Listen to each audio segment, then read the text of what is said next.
Olá, bem-vindos a mais um episódio do Revolução Obediente, da leitura da Epístola de Paulo aos Colossenses. E nós vamos entrar na leitura de hoje em algumas das partes mais poéticas dessa epístola que me inspiraram a compor músicas, inspiraram outros irmãos da contemporaneidade a compor, como o Projeto Sola e Marco Teles, mas também eu creio, do fundo do meu coração, que outros irmãos já cantaram isso com outras melodias. Nós temos a mesma base literária e a mesma percepção que o Espírito Santo concede. Eu creio que as expressões melódicas, as expressões culturais são diferentes ao longo da história, mas eu consigo imaginar como essas passagens que a gente vai ler hoje inspiraram outros irmãos a compor, inspiraram outros irmãos a fluir. E aqui eu retomo aquilo que eu falei no primeiro episódio a respeito da mudança de perspectiva que eu tenho nessa última leitura de Colossenses que nós fizemos para expor essas passagens para o Encontro Cais.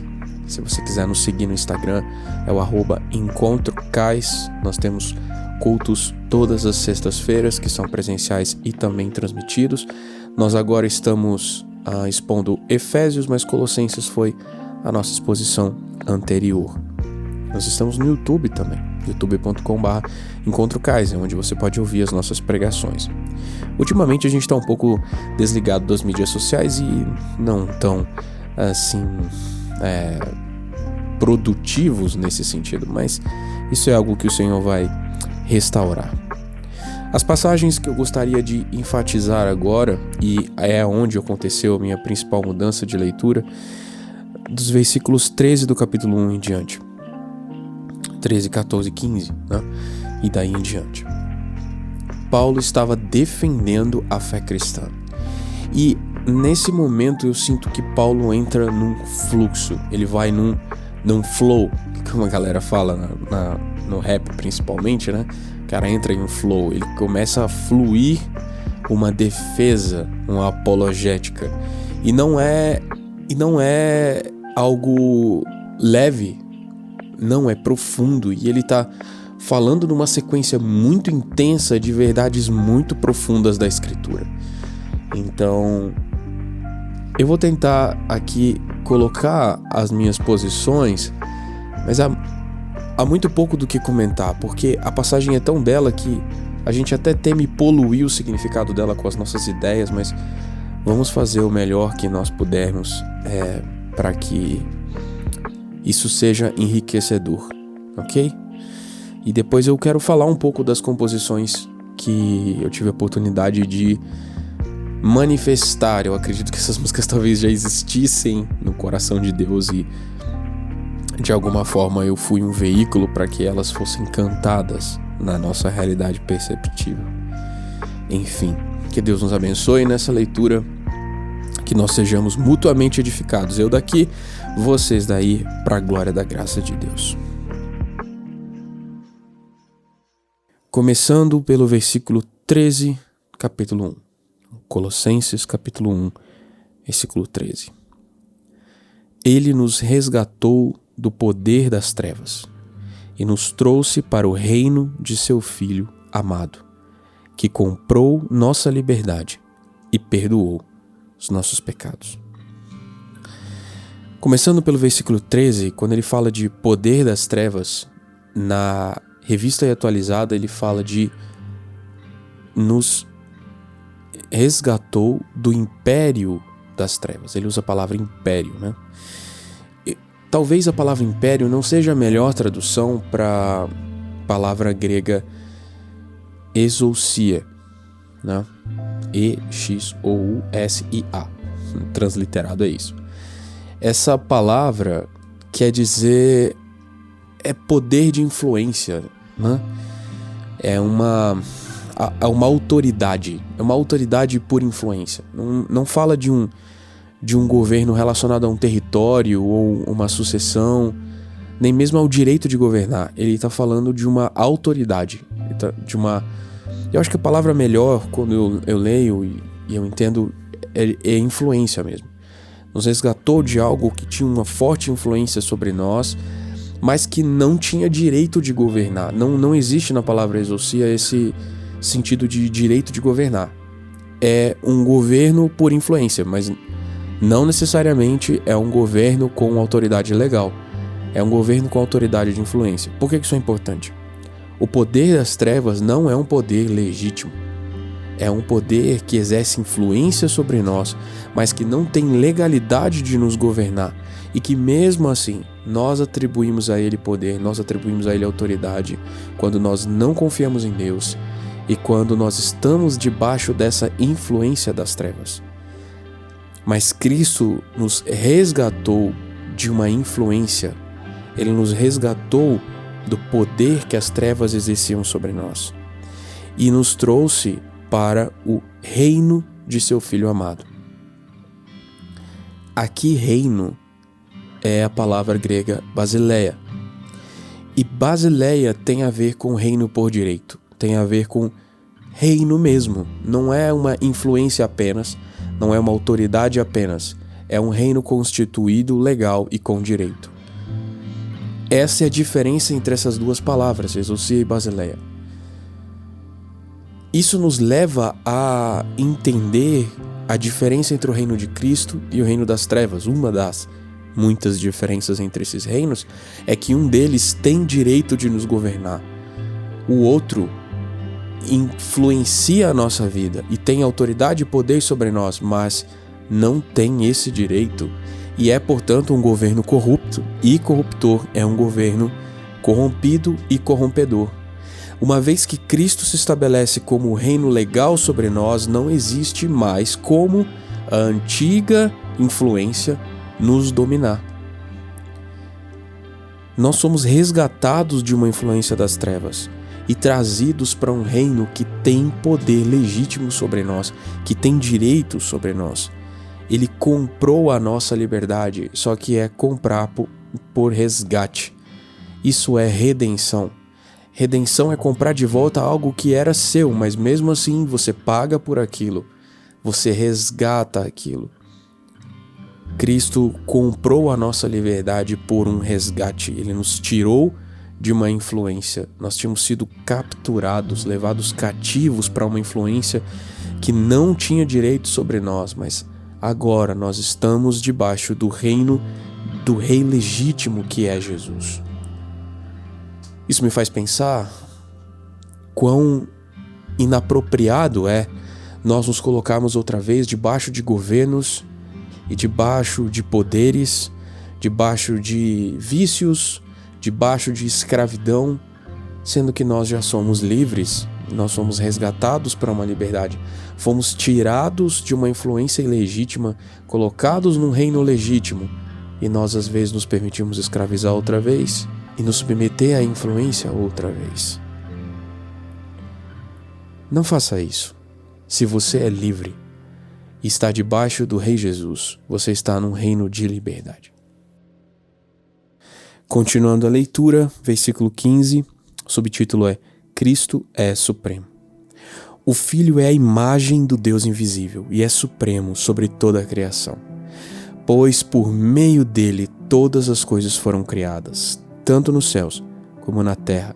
Todas as coisas que podemos ver e as que não podemos, como os tronos, reinos, governantes e as autoridades do mundo invisível, tudo foi criado por meio dele e para ele. Eu vou interromper aqui o versículo 16, mas o fluxo de pensamento de Paulo não foi interrompido. A gente consegue perceber pela redação que ele prossegue pelo menos até o versículo 20 dentro desse mesmo flow, né? Mas ele fala de o Filho ser a imagem do Deus invisível. Isso ecoa João 1:1, que fala do verbo. O verbo, a palavra ativa de Deus, o logos de Deus. Deus tem um pensamento e o Filho é a palavra. Porque ninguém consegue entender um pensamento de outrem até que esse pensamento se manifeste em uma palavra. Vocês não conseguem saber o que está dentro da minha cabeça enquanto eu não falar. Então, o que estava no coração do Pai foi encarnado, materializado na figura do Filho. O Filho é a manifestação da vontade de Deus. E aqui Colossenses ele está falando da imagem do Deus invisível. Deus é invisível. A essência de Deus é uma essência invisível. A pessoa de Deus não tem imagem. a não ser em Jesus. O Filho é a imagem do Deus invisível.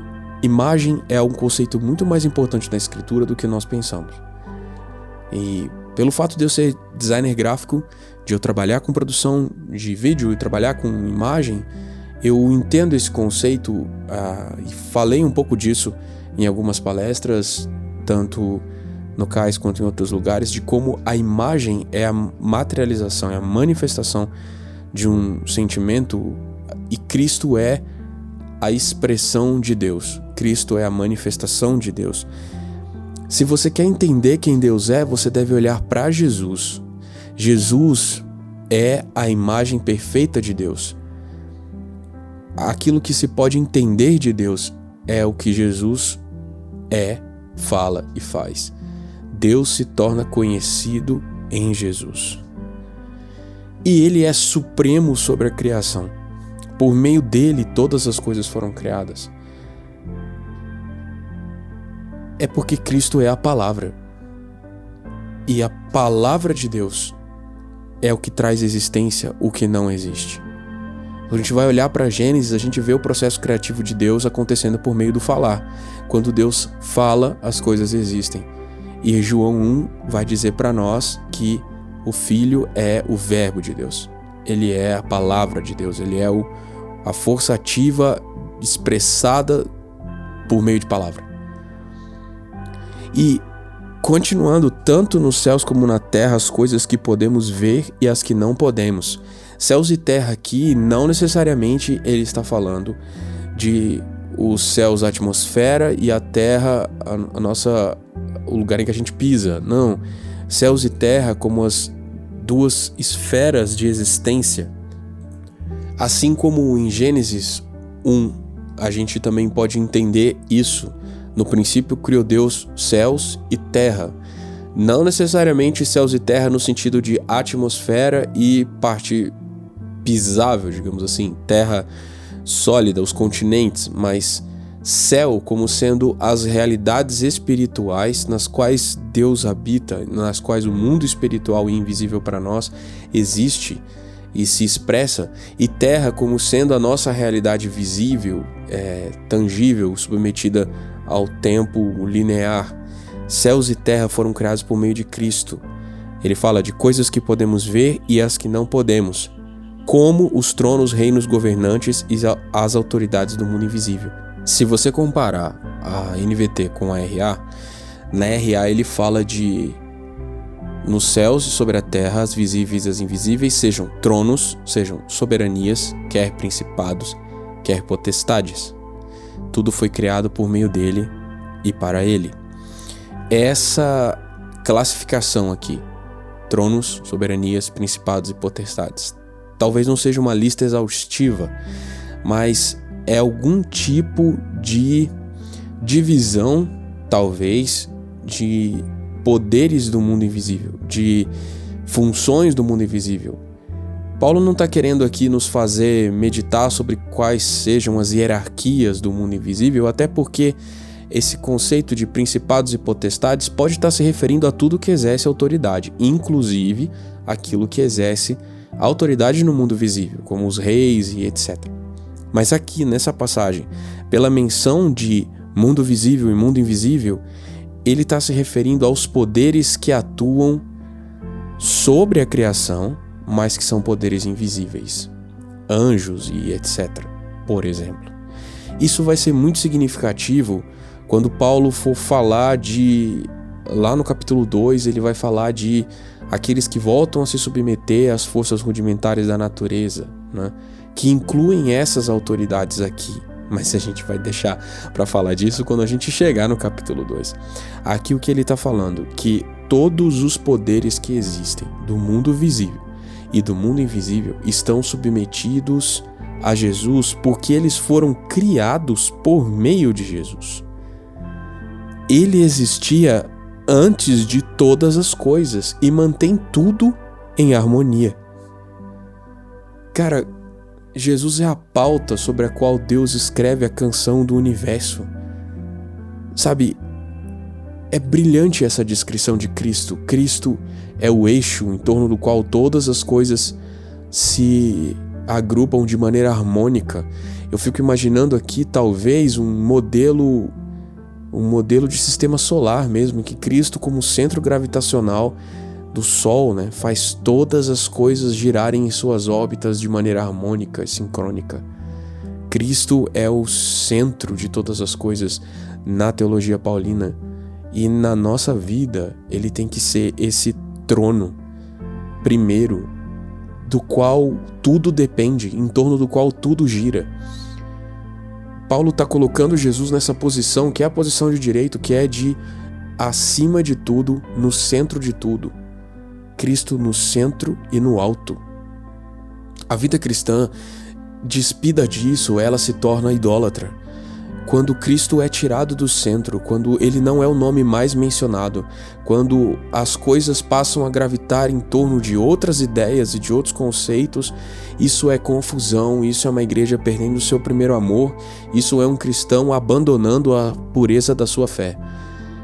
Cristo tem que ser o nosso centro do nosso louvor, porque ele existia antes de todas as coisas e todos os governos são exercidos porque foram criados por meio dele.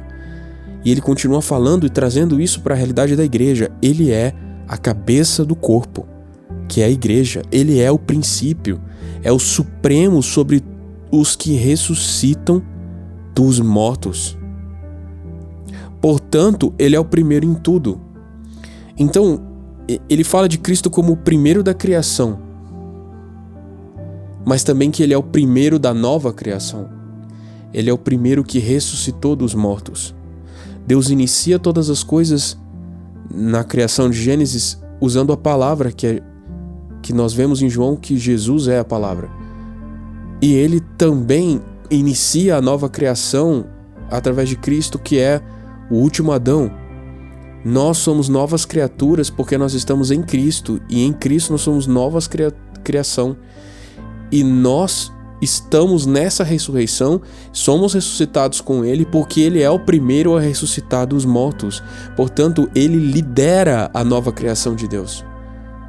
Toda a criação de Deus é resumida em Cristo no centro.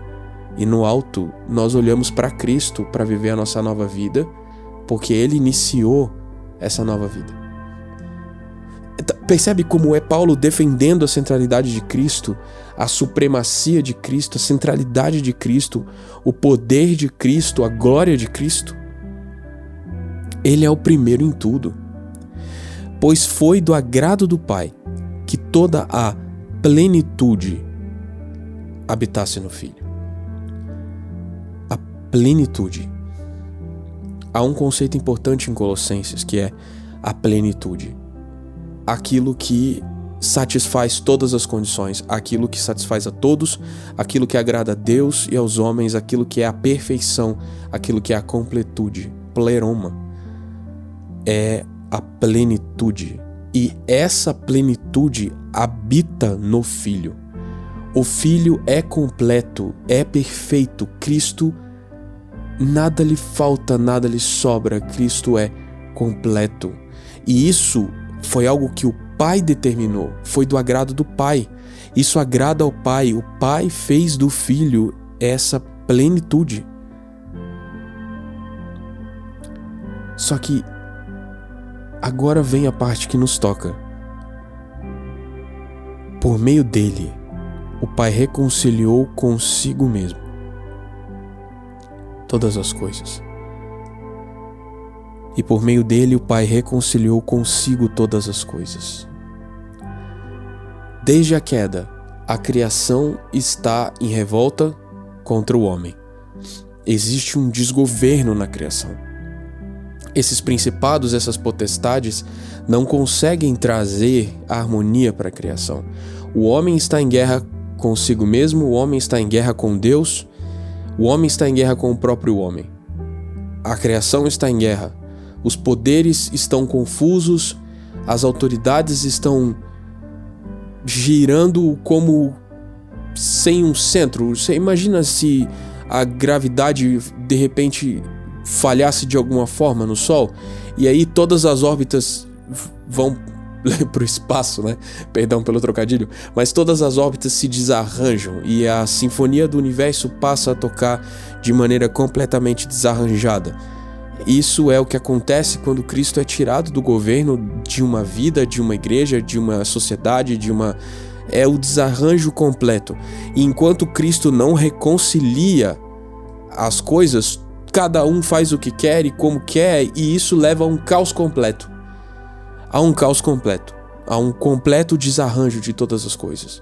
Mas aí vem o Pai e determina que por meio de Cristo, do seu sacrifício na cruz, da redenção que ele completa na cruz, todas as coisas vão ser reconciliadas. E quando eu penso aqui em reconciliação, eu penso que conciliar duas pessoas é realinhá-las, é reorganizá-las de maneira que elas pensem a mesma coisa, que possam atuar conjuntamente, possam se cuidar mutuamente, possam voltar a ter paz. A criação volta a se alinhar com o Pai por meio de Jesus, porque Jesus é estabelecido como centro da criação. Ele é o centro de gravitação da criação, por assim dizer, usando a metáfora da gravitação, que todas as coisas podem voltar às suas órbitas normais e tranquilas, porque Cristo assumiu o controle de todas as coisas. Cristo está governando. Quando Cristo está governando, existe paz completa, paz perfeita. Isso me lembra de Gênesis, onde é dito que Melquisedeque é o rei de Salém. Salém é paz. Hebreus vai traduzir isso para nós dizendo que ele é o príncipe da paz prometido. Ele é o sacerdote segundo a linhagem do rei da paz, o rei de paz. Cristo é a nossa paz, porque nele os nossos propósitos, desejos e sentimentos, a nossa existência é justificada. Nele nós somos reconciliados, nós somos realinhados com o Pai para voltar a pensar e a agir de acordo com aquilo que o Pai estabeleceu para nós na criação, de maneira que a nossa existência seja justificada e as nossas satisfações possam ser outra vez encontradas em Deus. É isso que Cristo faz, ele reconcilia consigo mesmo e com o Pai todas as coisas. E o versículo 20 termina: por meio do sangue do Filho na cruz, o Pai fez as pazes com todas as coisas, tanto nos céus como na terra. De novo, céus e terra, não necessariamente sendo atmosfera e continentes, mas coisas visíveis, coisas invisíveis, a criação tangível e a criação diferente e invisível, tudo isso, aquelas coisas que nós não conhecemos e não podemos ver, elas foram apaziguadas, acalmadas e realinhadas, e Deus está em paz com a criação por meio da obra de Jesus. Você está em paz com Deus, porque Deus realinhou todas as coisas em Cristo. Ele encabeçou todas as coisas em Cristo, como Efésios vai falar para nós. Se a gente levar em consideração o que Efésios diz, e que aqui Colossenses menciona Cristo como cabeça do corpo da igreja, todas essas coisas que antes estavam desalinhadas foram colocadas debaixo do governo da igreja. A igreja está sob o governo de Cristo e Cristo está sob o governo do Pai. O fluxo da autoridade foi restabelecido no universo. Deus tem um povo, esse povo tem um rei, esse rei é Cristo como homem e filho de Deus, e esse homem Cristo governando a igreja está em perfeita harmonia com Deus o Pai invisível. E aí Cristo o Filho visível, imagem de Deus, governa a terra por meio da igreja, que é o povo de Deus. Isso nos coloca numa posição muito especial e que eu quero descrever melhor a partir do versículo 21, que eu vou ler no nosso próximo encontro do Revolução Obediente.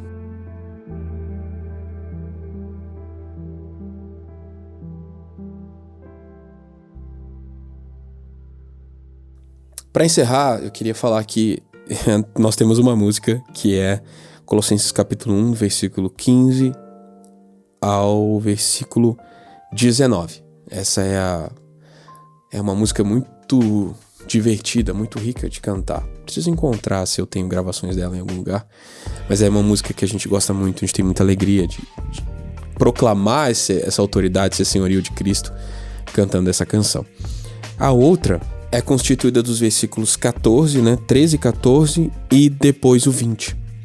Nessa época eu tava nessa pilha de cantar literalmente as escrituras, eu ainda gosto muito disso, de tentar colocar melodias praticamente sem alterar ou sem alterar o texto bíblico na RA, que eu acho que tem uma cadência poética um pouco melhor que a NVT. Ter dividido dessa forma, para mim foi muito natural, porque na leitura eu percebo que Paulo, ele fez esse caminho lateral, digamos assim. Ele estava falando da redenção, que é ali o 13 e 14, e ele retoma no 20, voltando a falar da redenção. Mas aí, o versículo 15 até o 19, ele fala do Redentor. E ele não fala do Redentor Cristo homem, ele fala do Redentor anterior ao Cristo, ao Jesus, ao Filho, sabe? Essa segunda pessoa da Trindade que tem uma existência transcendente, uma existência anterior à encarnação. E ele fala disso e de como o Pai o elegeu para ser essa autoridade sobre todas as coisas. Então, se você for reparar, dá para recortar sim. O 14 encosta no 20, né? O 14 encosta no 20.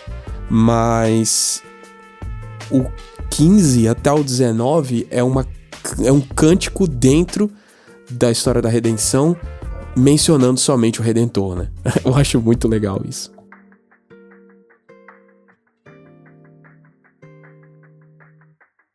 O episódio de hoje vai ficando por aqui. Este é o Revolução Obediente, gravado por Davi Mesquita. Você pode me conhecer no Instagram, @DavidBMesquita, ou no YouTube, pesquisa lá por David Mesquita. Eu tenho 10 anos de produção de conteúdo para o YouTube. Esse podcast está no Spotify e em outras plataformas.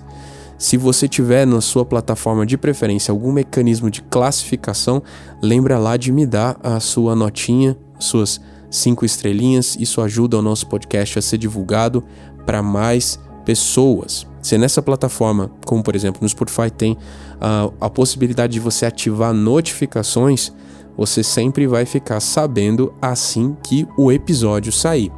Mas o jeito mais prático de você estar por dentro das nossas atualizações aqui é se você entrar em nosso canal do Telegram, t.me/Revolução Obediente, t.me/Revolução Obediente. Essa foi a nossa terceira leitura dentro da Epístola de Paulo aos Colossenses. Te vejo no próximo podcast. Um abraço e tchau.